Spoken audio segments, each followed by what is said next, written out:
Ladies and gentlemen, boys and girls, we have a huge win for the World of Tanks community. The players who play the game and pay Wargaming's bills. Do you see that T249 black in front of me? Well, it is finally getting nerfed. That is right, a tank that players have paid actual money for is being nerfed in this game. How amazing is that? And I know some of you will comment on this and cry and whine. Oh, I know, it's so sad. You have 100 other tier 10s you can choose from to have fun in. You don't need this tank to be as toxic as it is, because it is hurting this game. And so they are actually nerfing it. There will be outrages from the 1% whales out there. However, everyone else actually plays the game and keeps the servers going, because without the players who are free to play, without the players who are more casual, without the players who actually recognize that it's toxic, there would only be bots to go up against in queue. And those of you who are who like to cheat or cheese your 3 marks, I'm sure you'd be happy about that, but the rest of us who, want the game to continue, not so much. Well, what are they gonna do to the tank? Well, let's take a look here. This is from their live stream, and they said that they will reduce the clip size, which is insane. That means less damage. It won't be doing 5,000 damage per clip. The moving camouflage will be decreased, which it's a light tank, so that might mean the standing still will also be decreased, but we will find out. I'm not sure if it's going to be both or just one. Either way, no longer will it be the highest camouflage light tank at tier 10, most likely. They also reduced the invisibility while firing. That's not as big a deal, because it got spotted rather quickly when it fired, but that is still helpful. You will see it more often. These next two are big ones. Well, the first one was big too, and the second one. They're all pretty good. Gun module housing updated, now vulnerable to HP damage. Did you know that if you hit this tank in the gun house, in the front, or the back, or even the side, you would do no damage, no matter your penetration? I tested with heat from the Jaegeru. I tested with APCR from the E3. I tested with little guns. You cannot damage it. Obviously, HE will still splash the superstructure, but AP, heat, APCR, those will not go through. Finally, they will. You can now just pen this tank by shooting it. Hallelujah. None of those dumb bounces. They are more easily killable. And then another big one, adjusted ricochet angles, increased chance of bouncing shells. Hallelujah. This tank will be bouncing more. I don't know if that means they are removing the... Like, what does that mean exactly? The tank's going to be penning less, or does that mean it won't do splash damage anymore, where, you're always doing 1 or 2 damage per shell, and you have 192 of them, so you're doing sometimes 400 damage without, to the front of a mouse? Like, that's ridiculous. Is that what they mean? Or is it something entirely different? Does it just mean less shells will be penetrating? I don't know. We're going to find out, and I'm very excited to see what it actually means. Either way, these are big, big nerfs. Frankly, I would be a simple man, and this is what I would do to the tank. I would make it so that I would remove its penetration. Give it 25 pen. That's it. Okay? Nah, well, that's pretty low. Okay, 45 pen. So you really have to find something light. I would give that splash damage mechanic to the HE instead, so if you want to do auto damage. And I would reduce its clip potential from the, 4,800 damage it is, down to maybe 1,800. And that way you will have to find something super, super lightly armored, and you have to pen all your shots. Otherwise, you're doing basically nothing, and that's the tank in a nutshell. And then I would also decrease its camouflage.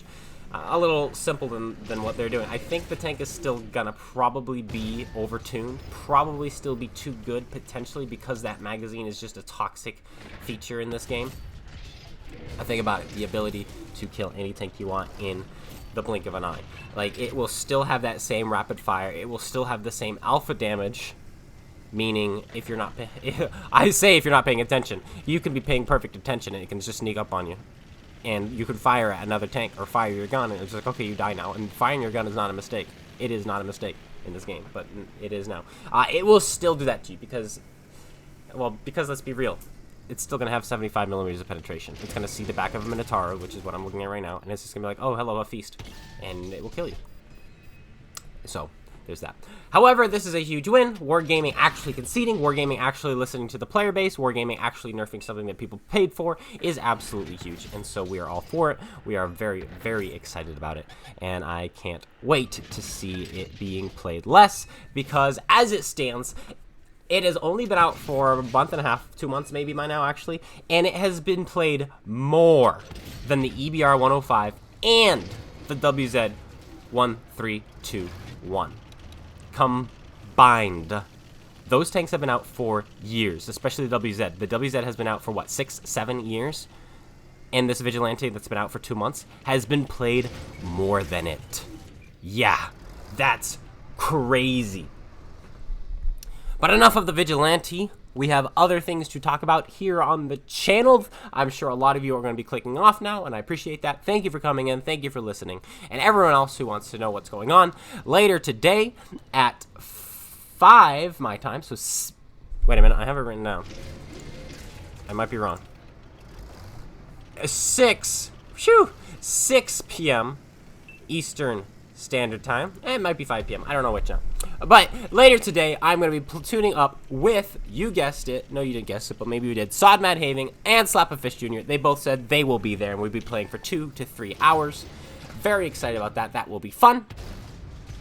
Awesome stuff there. Then, just so you guys know, I am writing a book. Those of you who don't know, there you go. The book is being written. It is coming out phenomenally. I'm so excited. And chapters 4 and chapters 5 will be released at the same time. They're both being wrapped up as we speak, probably as you're watching this video, and that will be released probably sometime next week, both of them together. If you are a member, you will have early access to them, which is very cool. Just $1.99 a month. You have access to chapters 1, 2, and 3, which are out right now. If you are not a member, you have access to chapters 1 and 2 at the moment.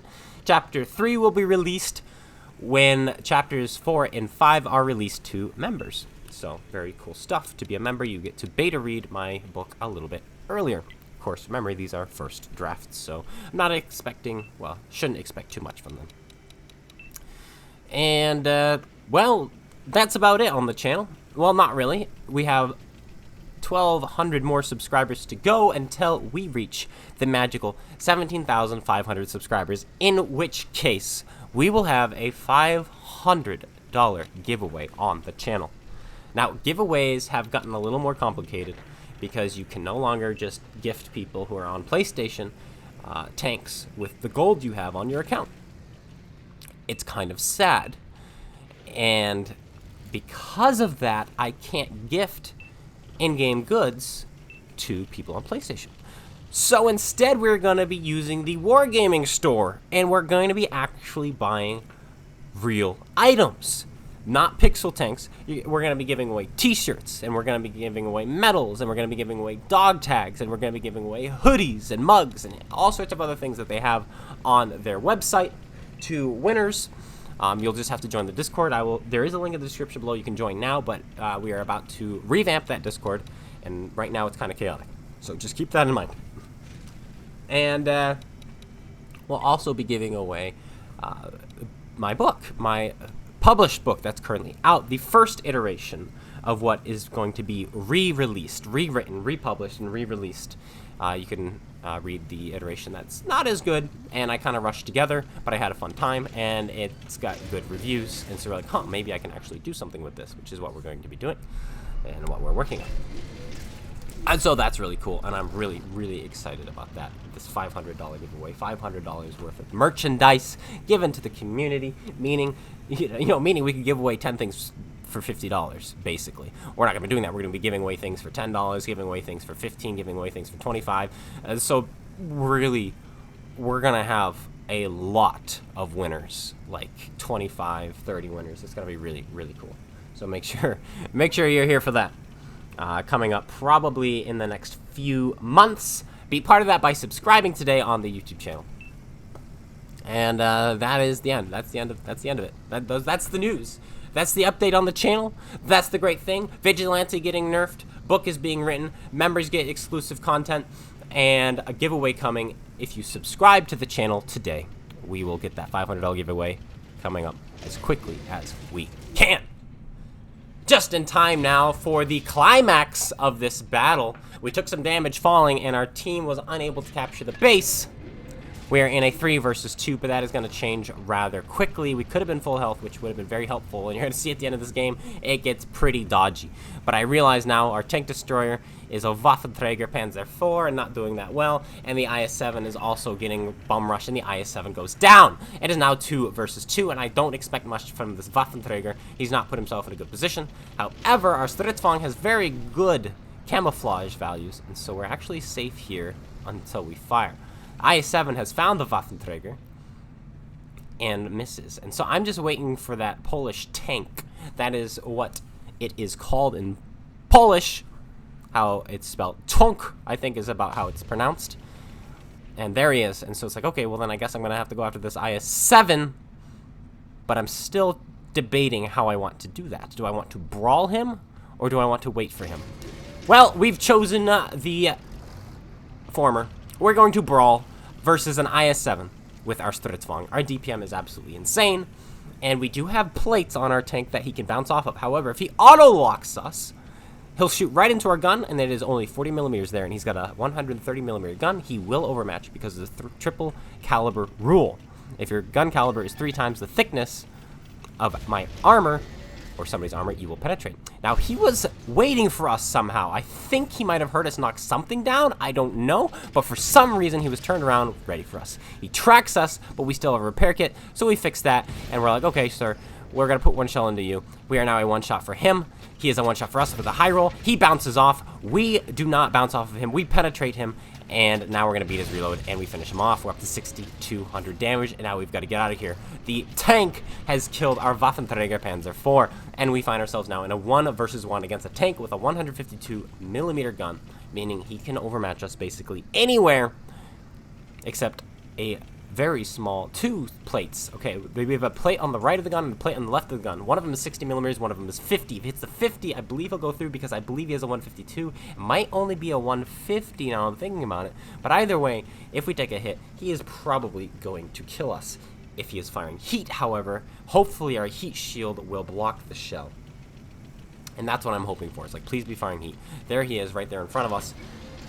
Hopefully I can put a shot into him here. He is looking, but I have a clean shot at his cupola. We put it in, and he's taking a moment to realize where we are, so hopefully we can put another shell into him here.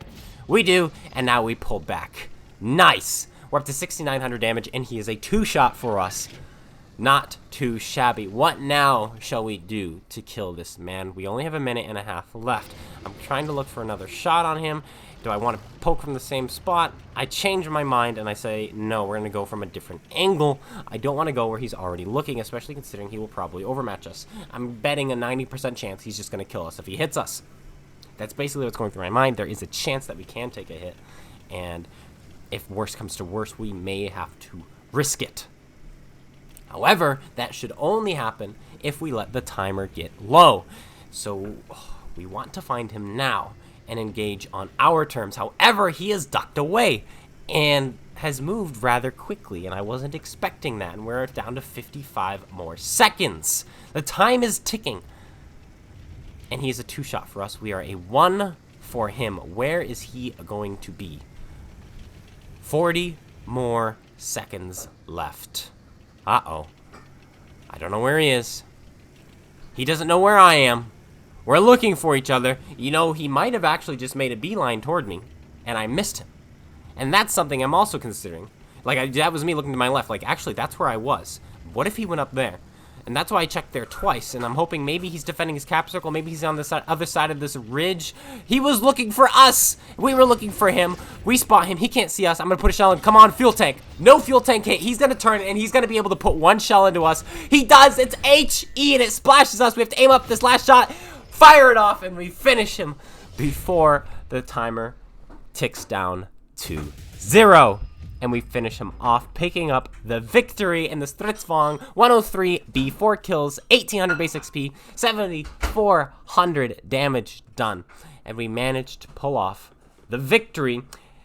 Our team somehow fought for the defeat there as we had the game in the bag. Then everyone died, and we had to take on 2 tanks.